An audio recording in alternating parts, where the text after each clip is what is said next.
네, 국정농단 사태로 헌정사상 초유의 대통령 탄핵까지 몰고 왔던 인물입니다. 박근혜 정부의 비선 실세, 최순실 씨에 대한 1심 선고가 내일 이루어집니다. 네, 최 씨가 재판에 넘겨진 지 무려 450일 만인데요. 1년 넘게 이어진 재판의 핵심 쟁점들과 이번 판결이 박근혜 전 대통령 재판에 미칠 영향까지 오늘 이 시간 전지현 변호사와 함께 자세히 살펴보겠습니다. 어서 오십시오. 어서 오세요.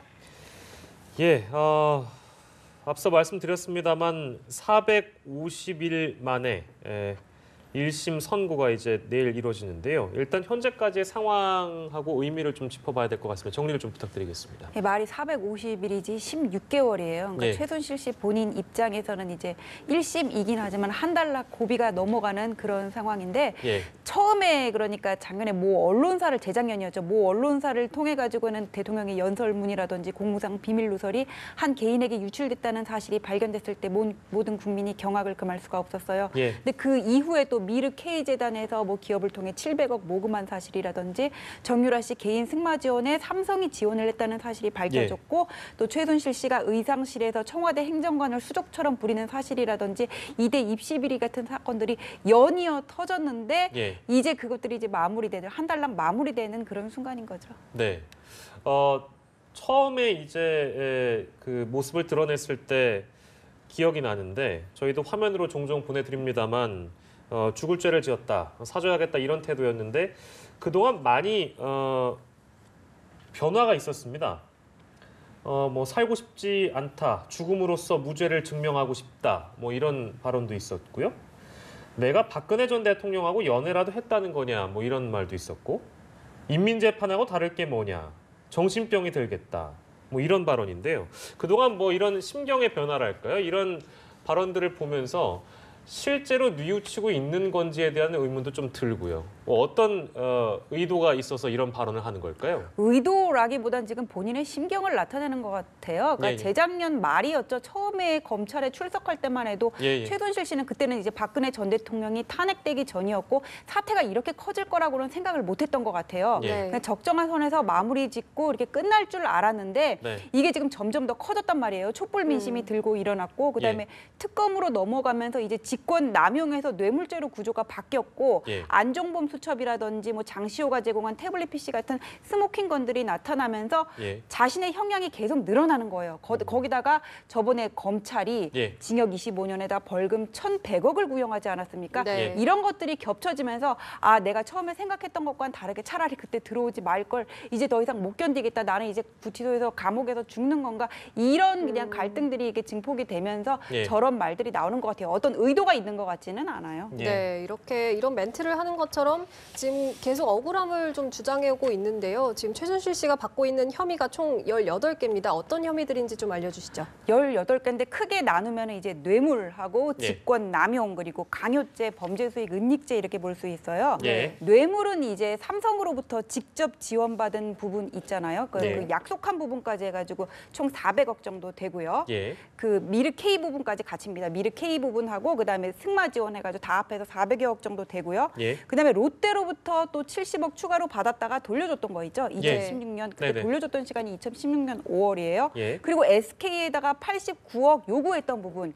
이 네. 부분이 이제 뇌물죄고 직권 남용은 크게 보면은 박근혜 전 대통령의 권한을 이용해서 사적 예. 이익을 취득했던 부분인데 최순실 씨는 WK하고 플레이그라운드라는 스포츠 컨설팅, 광고 컨설팅 회사를 설립을 해요. 예. 네. 그래가지고 박근혜 대통령의 권한을 등에다 업고 어떤 정부 사업이라든지 아니면 대기업으로부터 이권을 받아가지고는 사적 이익을 취득하는 데 이용을 했던 부분이거든요. 네. 이걸 이제 직권 남용에다가 관여를 했던 부분이고 또 강요죄는 포레카 지분 강탈 같이 차은택 씨도 여기는 가담을 했던 부분이고요. 예. 그다음에 또 이제 범죄 수익 은닉이 있고 그냥 크게 이렇게 보시면 될 것 같아요. 근데 네. 우리는 삼성 뇌물이 다다 이렇게 생각을 하는데 쪼개서 보면 엄청 죄가 많아요. 예. 그러니까 지금 뭐 말씀하신 것만으로도 굉장히 많은 혐의들이 있고 뭐 개수로 따지면 18개인데 크게 나눠 주셨습니다만 그것만으로도 좀 저는 정리가 잘 안 되네요. 일단은 그 주요 쟁점이라고 해야 될까요? 쟁점을 좀 알아볼까요?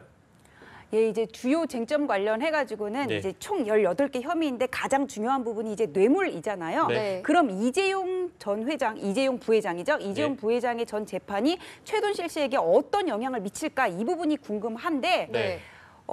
필요적 공공관계니까 뇌물은 필요적 공공관계니까는 서로 영향을 줄 수는 있어요. 하지만 예. 근데 이 재판부가 어떤 유무죄의 결론 부분에 대한 사실을 공유하지는 않거든요. 예. 그래서 이 부분은 좀 지켜봐야 될 것 같아요. 예. 근데 이재용 부회장의 재판과 관련해서 1심과 2심의 형이 달라졌던 거는 네. 크게 보면은 그 안종범 수첩 같은 정황 증거를 부정함으로써 묵시적인 청탁이 부정되고 예. 그리고 이 마필 소유권이 최순실 씨에게 넘어갔다는 사실이 부정된 거였거든요. 예. 네. 그럼 이 부분이 최순실 재판에서는 어떻게 인정될 것인가 이제 그 부분이 궁금한데 예. 안종범 수첩 같은 경우에는 이 부분이 증거 능력이 부정됨으로써 부정한 청탁이 부정되기는 했지만은 예. 만약에 이 부분이 안종범 수첩이 최순실 씨의 경우에 인정이 된다고 하면 결론을 달라질 수가 있어요. 근데 하지만 그 동계 스포츠 부정한 청탁이라는 게 동계 스포츠 지원이라든지 미르K 지원하고 또 연결이 되거든요. 네. 근데 예. 미르K 같은 경우에는 안종범 수첩의 증거 능력을 인정한 1심에서도 뇌물성을 부정을 했어요. 왜냐하면은 예. 이거는 정경련이 그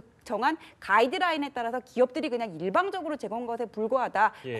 기업들이 그냥 다른 거에 불과하다 그렇게 봤고 예. 동계 스포츠 같은 경우는 안종범 수첩의 증거 능력을 인정한다고 하더라도 예. 만일에 재판부가 이재용 재판부와 마찬가지로 삼성의 경우에 어떤 삼성 경영권 승계라는 뭐 제일모직과 삼성물산의 합병이라든지 삼성생명의 금융지주사 전환이라든지 예. 이런 승계 플랜이 있었다는 걸 부정하면은 예. 또 안종범 수첩 증거 능력과는 별개로 뇌물성은 또 부인될 수가 있거든요. 예. 그래서 안종범 수첩 여기서 증거 능력 인정했는데 왜 뇌물성 부인된데 이렇게 판단할 거는 제가 지금 그거 없는 것 여쭤보려고 같아요. 했는데요. 네, 어쨌든 말씀하십시오. 네.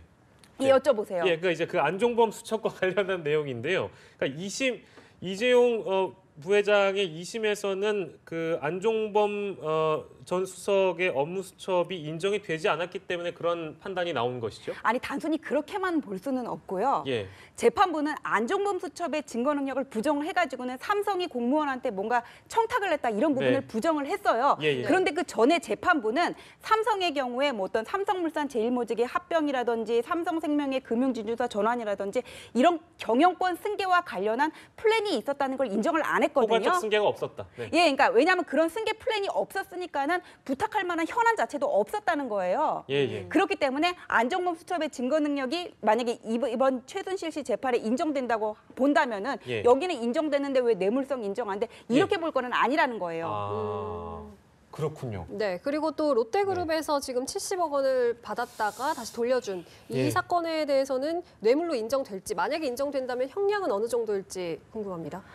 이 70여억 되는 돈인데 받았다가 돌려줬다 그러잖아요. 네. 근데 일단 받았으면은 뇌물성 자체는 또 인정이 되는 거거든요. 네. 근데 저는 이 롯데 관련 문제는 삼성하고는 좀 다르게 뇌물성이 인정될 가능성이 좀 더 크다고 봐요. 왜냐하면은 네.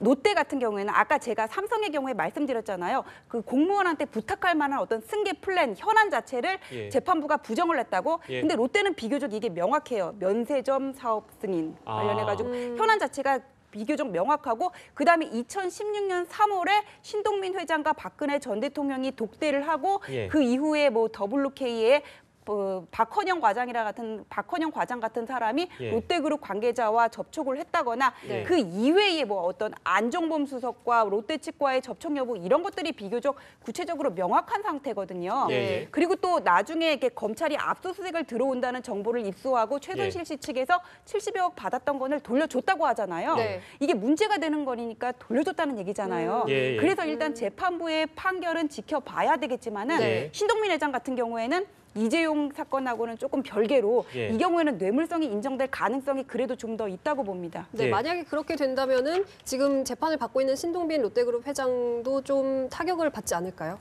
그렇죠. 이제 뇌물 공여죄가 인정이 되는 거니까 타격을 받게 되겠죠. 예, 쉽게 정리를 하면 그러니까 삼성으로부터의 뇌물과 롯데로부터의 뇌물이 그러니까 갈리는 이유, 그러니까 롯데 쪽이 좀 더 명확하게 갈리는 이유는 대가성 여부에 대한 판단이 롯데 쪽이 더 쉽다.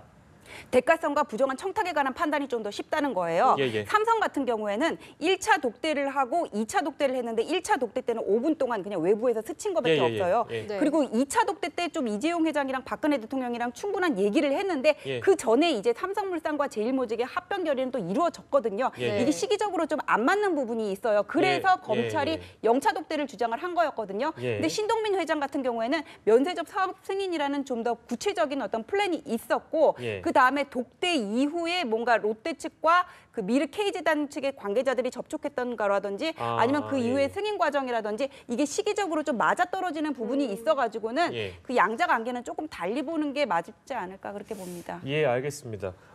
일단 내일 그 재판 이전에 검찰의 동향도 좀 저희가 살펴보면요. 검찰이 이제 최순실 재판부에, 그러니까 내일 이제 판단을 내리는 재판부에 이재용 부회장의 2심 판결에 대한 반박 입장을 연일 제출을 했는데 의견서 내용을 저희가 좀 정리를 해보겠습니다. 의견서 내용이 어땠던가요? 의견서 내용은 이제 마필 소유권이라든지 안종범 수첩의 증거 능력과 같이 이재용 회장의 재판에서 부정이 됐던 부분에 대한 의견서를 낸 것 같아요. 예. 이거는 이재용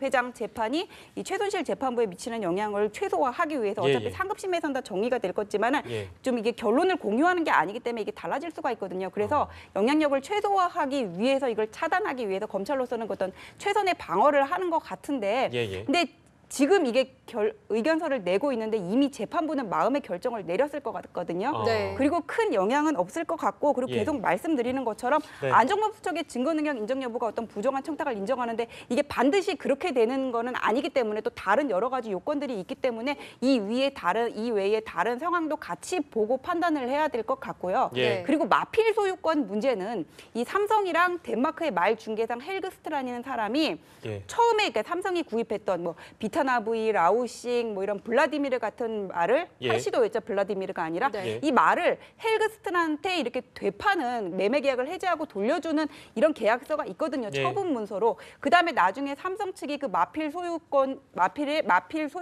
예. 다시 이렇게 반환받는 그런 과정들이 있기 때문에 이런 마필 소유권에 관해서는 저는 2심 재판부의 그 판단에 좀 더 무게가 실리지 않을까 그렇게 봅니다. 일단 처분 문서가 있는 이상 그거 예. 자체를 부정하기는 어렵거든요. 네, 이런 복잡한 내용은 뭐 정확히 모르더라도 아무래도 국민의 최대 관심은 최 씨가 이제 어느 정도의 형량을 선고받게 될지 여부일 것 같은데 일단 지난해 12월에 검찰이 최 씨에게 징역 25년을 구형을 했습니다. 법원이 어느 정도 판결을 내릴 거라고 예상하십니까? 그러니까 징역 25년이라는 거는 지금 검찰이 기소한 내용이 전부 유죄로 인정된다는 거를 전제로 한 거고요. 네. 근데 최 씨 입장에서는 징역 25년보다 이 벌금 1,100억이 더 가슴이 아플 것 같아요. 네. 예, 그렇게 되는데 예. 이게 근데 벌금형 같은 경우에는 뇌물죄 같은 경우에는 받은 금액이 1억만 넘어도 무기징역까지 선고가 가능해요. 법정형으로는. 네. 그다음에 대법원 양형 기준을 보더라도 그 기준이 5억이기 때문에 5억만 넘으면은 뭐 충분히 가중이 된다고 봤을 때 11년 이상의 형이 가능하거든요. 네. 더군다나 최순실 씨 같은 경우에는 뇌물죄만 있는 게 아니라 혐의가 계속 말씀드리는 것처럼 예. 18개잖아요. 네. 그리고 이재용 회장의 경우에는 집행유예로 석방됐다고 하지만은 그런 재판부가 그런 판단을 내리게 된 데에는 이게 수동적 뇌물 구조라는 특성이 들어가 있거든요. 네. 그러니까 어쩔 수 없이 줬다는 거예요. 네. 근데 이 수동적 뇌물 구조가 뇌물을 받은 사람 입장에서는 더 형이 가중될 수 있는 그런 근거가 또 되거든요. 예. 네. 그래서 이재용 재판이 그렇게 풀려난 게 최순실 씨나 박근혜 전 대통령 입장에서는 결코 유리한 게 아니에요. 그래서 최순실 씨 경우에는 뭐 25년까지는 아니지만 그래도 상당한 예. 중형이 선고되지 않을까 그렇게 보입니다. 좋습니다. 그러면 이제 내일 선고 결과에 따라서 박 전 대통령 재판에 어떤 영향을 미칠지도 관심인데요. 어떻게 전망하세요? 근데 박근혜 전 대통령하고 최순실 씨 같은 경우에는 기소된 혐의 상당 부분이 겹쳐요. 예. 네. 대신에 뭐 최순실 씨 같은 데는 사기 미수가 들어가 있고 박근혜 예. 전 대통령 같은 경우에는 블랙리스트가 들어갔고 있거든요. 예. 근데 박근혜 전 대통령 같은 경우에 이제 특활비 36억은 최근에 별도로 기소가 된 부분이고요. 네. 근데 이 블랙리스트라는 게 어떤 언론의 자유라든지 이런 예술의 자유를 억압한 거잖아요. 그래서 예. 이 죄질에 있어서 볼 때 절대 사기 미수보다 낫다고 볼 수가 없어요. 예. 그리고 김기춘 실장 같은 경우에도 이로 인해서 실형 4년을 선고받지 않았습니까? 예. 더군다나 박근혜 대통령은 최고 자리에서 이렇게 지시를 내린 사람이기 때문에 예. 네. 최순실 씨 형이 얼마 되는지 보면은 이제 박근혜 전 대통령의 형도 이렇게 가늠할 수 있을 것 같은데 예. 박근혜 전 대통령이 최순실 씨보다는 높게 선고되는 게 맞죠. 네. 네, 또 그리고 법원이 최 씨의 선고 결과를 TV로 생중계하지 않기로 결정을 했습니다. 아무래도 국민의 기대가 좀 높았을 것 같은데 이에 대해서 이렇게 결정한 배경이 뭔가요? 이렇게 결정한 배경은 지금까지 작년 8월이었죠. 대법원 규칙에 이제 하급심도 생중계가 가능하도록 하는 그런 규정이 예. 들어가는데 지금까지 한 번도 생중계한 적 없어요. 예. 네. 그 이유는 뭐 무죄 추정의 원칙이라든지 재판부의 부담, 뭐 그다음에 피해자의 피고인의 프라이버시 이런 것들이 가만히 된 것 같은데 네. 또 국민의 알 권리와 충돌하는 부분이 있잖아요. 네. 두 분 생각은 어떠신지 모르는데 저는 생중계하는 게 맞다고 보거든요. 예. 지금 이재용 회장의 그 선고 결과를 놔두고 정치적인 입장에 따라서 찬반 양론이 지금 극렬하게 대립을 하고 있어요. 예. 이게 언론에 난 기사를 보고 뭐 이해를 하는 게는 한계가 있어요. 이게 국민들도 이 재판이 왜 이렇게 선고가 됐는지를 알 권리가 있단 말이에요. 그러려면은 예. 그냥 신문 보고 뉴스 보고 알아라 이게 아니라 예. 재판부가 좀 이렇게 구체적으로 설명을 해줄 필요가 있다고 봐요. 그건 국민에 대한 예의고 어떤 뭐 사법의 민주적 정당성이라는 관점에서도 그렇다고 봐요. 그래서 예, 예. 재판부는 이로 인한 어떤 불이익이라든지 무죄 추정 원칙을 감안을 해가지고는 더 선고 중계를 안 하기로 했지만은 예. 네. 이거는 앞으로 공개하는 게 맞다고 봅니다. 네, 뭐 재판이 이번만으로 끝은 아니니까 또 어떤 식으로든 선고 결과를 TV로 생중계하는 날도 뭐 머지않아 또 오지 않겠습니까? 변호사님 의견 잘 들었고요. 모든 내용 저희가 오늘 좀 정리를 해봤습니다. 지금까지 전지현 변호사와 함께했습니다. 고맙습니다. 고맙습니다.